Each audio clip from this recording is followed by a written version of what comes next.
اس کے بعد آپ نے بہت ساری ایسی چیزیں کرنی ہیں, آپ نے سرمایہ کاری لانی ہے, لوگوں کو کانفیڈنس دینا ہے, معیشت کا پہیہ چلانا ہے. یہاں جو ارب پتی کھرب پتی لوگ ہیں ان کو یہ گارنٹی دینی ہے کہ یہاں پر کوئی دنگا فساد نہیں ہوگا, کار سرکار چلتا رہے گا, کسی کا پیسہ نہیں ڈوبے گا, ہم اور کوئی مزید چھیڑ چھاڑ نہیں کریں گے, کوئی سڑکوں پر ہنگامہ نہیں ہو جائے گا. جب آپ یہ یقین دلائیں گے تو معیشت چلے گی, سرمایہ کاری آئے گی. فائنینشیل ٹائمز کا 2 دن پہلے کا آرٹیکل پڑھ لیں, سعودی عرب نے اپنی پالیسی کس حد تک تبدیل کر دی ہے.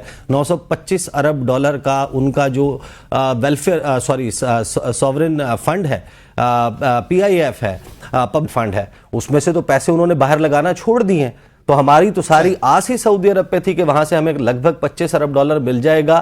تو یہ پل آف کرنا, یہ میجیکل نمبر جو ہے اس کو اچیو کرنا, یہ ڈپلومیٹک اچیومنٹ کیا موجودہ سیاسی صورتحال میں پاکستان کے ملٹری اسٹیبلشمنٹ یا جو موجودہ حکومت ہے, جس کا عمران نے بھی جس کے اوپر ابھی تبصرہ کیا اور ہم سب یہی تبصرہ کرتے ہیں کہ ان کا فوکس جو ہے وہ پہلے دن سے, جس دن سے یہ آئے تھے, وہ اصل معاملے کے بجائے, اکانومی کے بجائے, وہ عمران خان کو شکست دینا اور یہ تاثر دینا کہ ہاں ہم نے اس کو شکست دی ہے. تو آپ اپنی پرائرٹیز تو فکس کر لیں. The fact of the matter is کہ حکومت کی کوئی پریس کانفرنس میں سے لفظ عمران خان منہا کر دیں تو آپ کو ایک گونگی پریس کانفرنس ملے گی. Fact of the matter is کہ اس وقت آپ تمام ٹیلی ویژن چینلز کے ٹاک شوز پچھلے 10 دن کے اٹھا کر دیکھ لیں, کسی ایک نے بتایا ہو یا سیگمنٹ کیا ہو کہ میاں محمد نواز شریف نے یا میاں محمد نواز شریف کے ساتھ لیا کہ کسی بندے نے چھانگلہ گلی یا مری کے کسی فلاں شاہراہ کے اوپر رک کر سیلفیاں اتروائیں. تو اس وقت ریلیونٹ کون ہے؟ ریلیونٹ پاکستان کی سیاست میں وہ ہے جس کے بارے میں آپ پچھلے سیگمنٹ میں بات کر رہے تھے. وہ جلسہ کرے تو ریلیونٹ ہے, نہ کرے تو ریلیونٹ ہے. آپ نے اس پہ تنقید کرنی ہے, نفرت کرنی ہے, محبت کرنی ہے, جو بھی. تو ریلیونس اس وقت کون بنا رہا ہے, وہ پاکستان کا معاشی منظرنامہ ہے, اس کے اوپر فوکس رکھنا چاہیے. آئی ایم شیور کہ گورنمنٹ کو کہیں نہ کہیں deep down in their hearts یہ احساس شاید اب ہو چکا ہوگا کہ اس مسئلے کو ایڈریس نہ کیا تو ان کے جھنڈے, ان کی گاڑیاں, پروٹوکول سب چھن سکتا ہے. اچھا, اسی پہ سلمان عیسی صاحب, دوسرا ایک بڑا سٹیپ جو ہے وہ حکومت نے لیا, وہ ہے یوٹیلیٹی سٹورز کارپوریشن کو بند کرنے کا, اور یہ کہا کہ 2 ہفتوں میں جو ہے یہ بند کر دیا جائے گا. اور اس پہ ظاہر ہے جو وہاں پہ ملازمین ہیں ان کا احتجاج بھی سامنے آ رہا ہے. آپ کیا سمجھتے ہیں کہ کیونکہ یہ تاثر ہے کہ یوٹیلیٹی سٹور جو ہے وہ کاروبار کرنے والا بہرحال ایک اینٹی ہے, اور ان کے لوگ بھی یہ کہہ رہے ہیں ہم تو حکومت کو کما کے دے رہے تھے, یہ فیصلہ کیسا ہے؟ کنٹروورشل فیصلہ ہے, اور میں اس بات کے بالکل حق میں نہیں ہوں کہ جو گورنمنٹ ہے وہ پرائیویٹ بزنسز کے اندر جو ہے وہ وینچر کرے اور وہ اپنے آپ کو ایز اے بزنس اینٹی جو ہے وہ لے کے جائے. Fact of the matter is very very saddening. جس طرح باقی حکومت کے ادارے ہیں, جس طرح باقی حکومت کی کارپوریشنز ہیں, اس کے اندر یوٹیلیٹی اسٹور کے اندر جو پروکیورمنٹ ہے اس میں میسو لیول کے گھپلے ہیں. آپ کو اندازہ نہیں ہوگا کہ ایک LDC جسے ہم لوور ڈویژنل کلرک یا UDC لیول کے جو لڑکے ہیں, کلرک لیول کے جو لوگ ہیں, وہ اربوں کے گھپلے وہاں پہ کرتے ہیں. آپ کوئی نارمل کموڈٹی وہاں پہ رجسٹر کر کے دکھا دیں تو اس حساب سے تو گورنمنٹ کا جو سٹینس ہے وہ بالکل ٹھیک ہے کہ ایک کرپشن کا گڑھ بھی ہے یوٹیلیٹی اسٹور.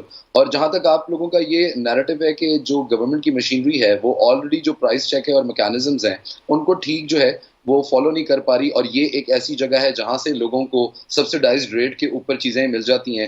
کیا آپ لوگوں نے ان چیزوں کی کوالٹی چیک کی ہے جن ریٹس کے اوپر وہ اویلیبل ہیں؟ وہ جو اس کی کنزمپشن ہے وہ آپ اور ہم تو نہیں کر رہے, وہ تو غریب عوام کر رہی ہے. And it is a very saddening state. Once again آپ کبھی خود جا کے یوٹیلیٹی اسٹور کے اوپر شاپنگ کریں تو آپ کو پتہ لگے گا کہ وہاں پہ ہو کیا رہا ہے. دس از ون. اینڈ دوسری چیز ابھی بات ہو رہی تھی کہ ہم جس طرح میرے محترم پینلسٹ بات کر رہے ہیں کہ ایک ہی فرد واحد ریلیونٹ ہے, جب تک اس کو ٹھیک نہیں کیا جائے گا نہ معاشیات ٹھیک ہوں گی, نہ ملک ٹھیک ہوگا, نہ اکانومی ٹھیک ہوگی. پہلے بھی کہا تھا قبرستان بھرا ہوا ہے ایسے لوگوں سے جن کو لگتا تھا کہ ان کے بغیر جو ہے نا وہ دنیا ختم ہو جائے گی. ایسے نہیں ہوتا. ملک اور قومیں جو ہیں وہ فرد واحد کے اوپر نہیں چلتی. Khan Sahib was not the end of this country and surely he was not the last person who can set things straight. Government کے جو معاملات ہیں, جو گورننس کے ایشوز ہیں, وہ اپنی جگہ کے اوپر رہے. ان کی جو انکمپٹنس ہے یا ان کی جو نالائکی ہے وہ اپنی جگہ کے اوپر رہی. لیکن جب تک آپ ان کو بریدنگ سپیس نہیں دیں گے اور کام کرنے کے لیے مواقع نہیں دیں گے اور سازگار ماحول نہیں ہوگا, چیزیں ٹھیک نہیں ہوں گی. اور یہ سارا کا سارا کام ایک آدمی کے کرنے کا نہیں ہے, یہ صرف گورنمنٹ کے کرنے کا, یا صرف اسٹیبلشمنٹ کے کرنے کا, یا صرف پرائیویٹ سیکٹر کے کرنے کا نہیں ہے. سب کو ایک پیج پہ آپ کیا سمجھ رہے ہیں بریدنگ سپیس نہیں ہے حکومت کے پاس؟ آپ اس میں ایڈ کر لیں, اور وہ یہ کہ شاہ جی اتنا ریلیونٹ آدمی تھا عمران خان اور اتنا ضروری تھا پاکستان کے لیے, تو اس نے اپنی اکڑ انا اور میں نہ منو کی سیاست کے پیچھے پورے ملک کو جھونک دیا لوگ پیچھے رو رہے ہیں, بل سنبھالے نہیں جا رہے, انفلیشن ہائی سائڈ کے اوپر ہے. کون سی معتبرانہ سیاست کی خان صاحب نے, کون سا معتبرانہ انہوں نے فیصلہ کیا, کون سا دانشمندانہ وہ فیصلہ تھا کہ مجھے وزیر اعظم بناؤ ورنہ میں ملک کو جو ہے نا وہ آگ کے اندر, ایندھن کے اندر جھونکوں ہوں. تو یہ سارے کوارٹرز کو بیٹھ کے سوچنا چاہیے, ناٹ جسٹ دی گورنمنٹ. سوچنا چاہیے اور بریدنگ سپیس دینی چاہیے, موقع دینا چاہیے, سازگار ماحول دینا چاہیے, تب یہ صورتحال بہتر ہوگی. اچھا, میں خالد جمیل صاحب آپ سے جاننا چاہتا ہوں, 11,000 ملازمین کم و بیش جو ہیں وہ اس فیصلے سے متاثر ہو رہے ہیں, یوٹیلیٹی سٹور کا جو فیصلہ کیا گیا بند کرنے کا, اور اس میں پھر ایک اور اناؤنسمنٹ بھی ہے وزیر اعظم صاحب کی کہ یہ تجویز ہے کہ ان کو کیش کی شکل میں جو ہے وہ مدد دی جائے گی, جو حقداران ہے سبسڈی اس میں چونکہ دی جا رہی ہے تو سبسڈی کو کنورٹ کر دیا جائے گا. آپ کیا سمجھتے ہیں کہ یہ پھر سے وہ لائن میں لگایا جائے گا کہ 2,000 روپے دیے, 5,000 روپے دیے اور پبلسٹی کی؟ دیکھیں, پورے 200 روپے بھی دیں گے تو کتنی خوشی کی بات ہے کہ پورے 200 روپے دیے جائیں گے. یہ دیکھیں, میرا خیال ہے کہ ایک تو گورنمنٹ کو بزنس میں نہیں ہونا چاہیے, ریگولیٹر کے طور کے اوپر کام کرے اور اتنا مؤثر ریگولیٹر ہو کہ آپ کے یہاں جو عام سٹور ہیں وہاں پہ پرائسز جو ہیں کہ اس کا میکنزم اتنا اچھا ہونا چاہیے کہ کوئی منمانی نہ کر سکے. یہ ایک حکومت کی ذمہ داری ہوتی ہے جو آپ کی ڈسٹرکٹ گورنمنٹ نے اور ڈسٹرکٹ انتظامیہ نے جو بیسیکلی ہوتا ہے یہ اس کا کام ہے. لیکن ہمارے یہاں کیونکہ نہ ڈسٹرکٹ گورنمنٹ ہم نے بننے دینی ہے, نہ ڈسٹرکٹ انتظامیہ کو اتنا امپاور کرنا ہے. ہم نے تو صرف ان کے ہاتھ میں ڈنڈا اور گن شیل دینی ہے کہ جناب عوام کو بندے کا پتر بنا دو, ہماری تعریف کرے, اس کے علاوہ اور کوئی کام نہیں ہے ڈسٹرکٹ انتظامیہ کا. تو یہ فوکس کرنے کی بات ہے. دوسری ایک بات آپ کو میں بتا دوں, آئی ایم ایف کی آپ بات کر رہے تھے. دیکھیں, آئی ایم ایف ساری دنیا بھی شاید سیانی نہیں ہے, ہم بہت سیانے ہیں. چین پاکستان کو کہتا ہے کہ سیاسی استحکام لے کر آئیں, ٹھیک ہے. آپ چین کبھی پبلکلی بات نہیں کرتا, کسی ملک کے معاملات میں انٹرفیئرنس نہیں کرتا, لیکن ان کو وزیر خارجہ اسلام آباد میں کھڑا ہو کے کہتا ہے کہ جناب اگر آپ نے آگے چلنا ہے تو سیاسی استحکام لے کر آئیں. سیاسی استحکام اسی وقت آئے گا جب عوام کے مینڈیٹ کا آپ احترام کریں گے, ٹھیک ہے. آپ کا سعودی عرب, آپ نے تمام جتنے ذرائع ہو سکتے ہیں سول عسکری ہر طرح کے وہاں بھیجے کہ جناب کسی طرح سے ایک محمد بن سلمان صاحب یہاں پہ آ جائیں. وہ آپ کی فضا میں سے انڈیا آتے ہیں, چلے جاتے ہیں, آپ دعا کرتے رہتے ہیں کہ یار اوپر سے اڑتے اڑتے فون ہی کرتے ہیں, ہمیں کم از کم کہیں گے ہماری خیریت پوچھ لی, وہ فون بھی نہیں کرتا آپ. اس لیے کہ دیکھیں, جب آپ کسی بے پر کی اڑائیں گے نا, آپ زبردستی ادھر سے لوٹ ادھر سے اٹھا ادھر سے پکڑ کریں گے تو دنیا انویسٹ وہاں پہ کرتی ہے. وہی بات ہے خالد صاحب کہ آپ سمجھتے ہیں کہ ریلیونس تو ہے, پر ظاہر ہے معاشی استحکام کے لیے سیاسی استحکام ضروری ہے اور تبھی دنیا آپ پہ یقین کرتی ہے. اسی کے ساتھ ہی میں تمام پینلسٹ کا شکریہ ادا کرتا ہوں. اجازت دیجیے گا, اللہ حافظ.